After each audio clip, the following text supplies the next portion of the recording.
Assalamualaikum.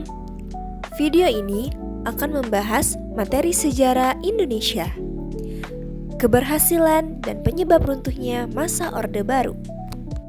Sebelumnya, perkenalkan terlebih dahulu anggota kelompok 1 dari kelas 12 F3.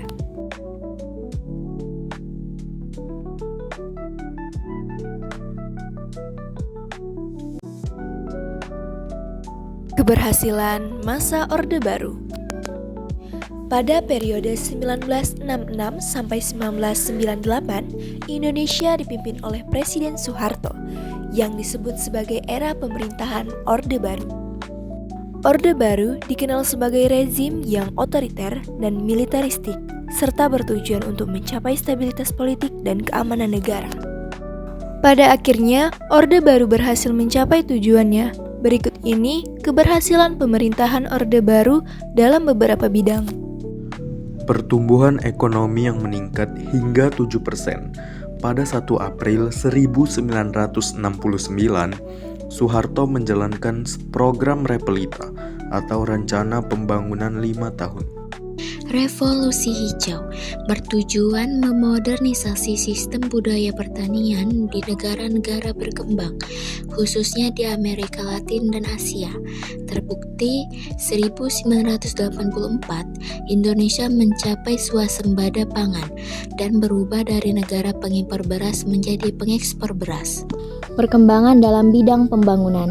Pemerintah Orde Baru melakukan pembangunan pada sektor transportasi, baik udara maupun laut. Selain itu, keberhasilan dalam bidang pembangunan menerapkan wajib belajar 6 tahun, membentuk Puskesmas dan Posyandu, swasembada pangan, merancang keluarga berencana atau KB, mencapai stabilitas keamanan. Membentuk Badan Urusan Logistik atau Bulog. Dengan adanya Bulog, harga kebutuhan pokok berhasil dikendalikan. Inflasi yang stabil, tercatat bahwa inflasi berada sekitar di bawah 10% per tahun dengan rupiah yang stabil. Keberhasilan di bidang sosial. Pemerintahan Orde Baru juga berhasil mencapai keberhasilan dalam bidang sosial. Salah satu hal yang dilakukan oleh pemerintah adalah membangun infrastruktur sosial seperti rumah sakit, sekolah, dan jalan raya. Penyebab runtuhnya masa Orde Baru. Pada periode ini, pemerintahan Orde Baru berakhir akibat krisis moneter dan peristiwa politik dalam negeri yang melanda negara-negara Asia Tenggara termasuk Indonesia. Krisis ini menyebabkan gangguan terhadap pembangunan ekonomi.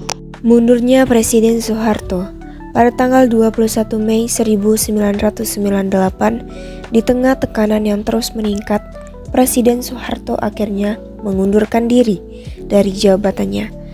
Pengunduran diri ini menandai berakhirnya masa Orde Baru dan awal dari era reformasi di Indonesia. Peristiwa runtuhnya pemerintahan Orde Baru di bawah kepemimpinan Presiden Soeharto pada Mei 1998 seakan menjadi titik balik bagi bangkitnya era reformasi di Indonesia. 1. Penyimpangan Undang-Undang Dasar 1945. Menurut UUD 1945, sistem perekonomian yang dijalankan dengan asas demokrasi ekonomi, namun kenyataannya dikuasai sebagian orang justru dikuasai oleh konglomerat dan terjadi monopoli ekonomi. Pola pemerintahan terpusat pembangunan yang tidak merata ini menyebabkan terjadinya kesenjangan di tiap daerah. Dampak ini terlihat pada Irian Jaya yang kemudian ingin merdeka dari Indonesia karena sumber dayanya yang diambil. Krisis moneter. Pada masa Orde Baru, hutang luar negeri yang dimiliki Indonesia memperparah kondisi keuangan negara. Melemahnya uang rupiah terhadap dolar Amerika di era Orde Baru ini diakibatkan oleh krisis yang melanda Asia Pasifik. Berkurangnya kepercayaan, adanya praktik KKN seperti kolusi, korupsi, dan nepotisme. Tragedi Trisakti. Aksi demo yang dilakukan oleh mahasiswa Trisakti beserta dosen dan staf diikuti oleh lebih 10.000 mahasiswa pada 12 Mei 1998. Mereka meminta pemerintah melakukan reformasi di segala bidang, baik pemerintahan, ekonomi, maupun politik. Namun aksi damai ini dinodai dengan adanya penembakan oleh aparat terhadap 4 mahasiswa Trisakti yang memicu aksi kekerasan. Diskriminasi. Pada era Orde Baru, terjadi sikap diskriminatif pemerintah terhadap keturunan Tionghoa, teman-teman. Sejak tahun 1967, warga Tionghoa dilarang mengeluarkan pendapat dan dianggap sebagai orang asing, serta tak diakui sebagai warga negara Indonesia atau WNI. Jadi, itulah pemaparan, keberhasilan, dan penyebab runtuhnya masa Orde Baru. Jika ada kesalahan dalam penyampaian informasi, kami mohon maaf, dan wassalamualaikum warahmatullahi wabarakatuh.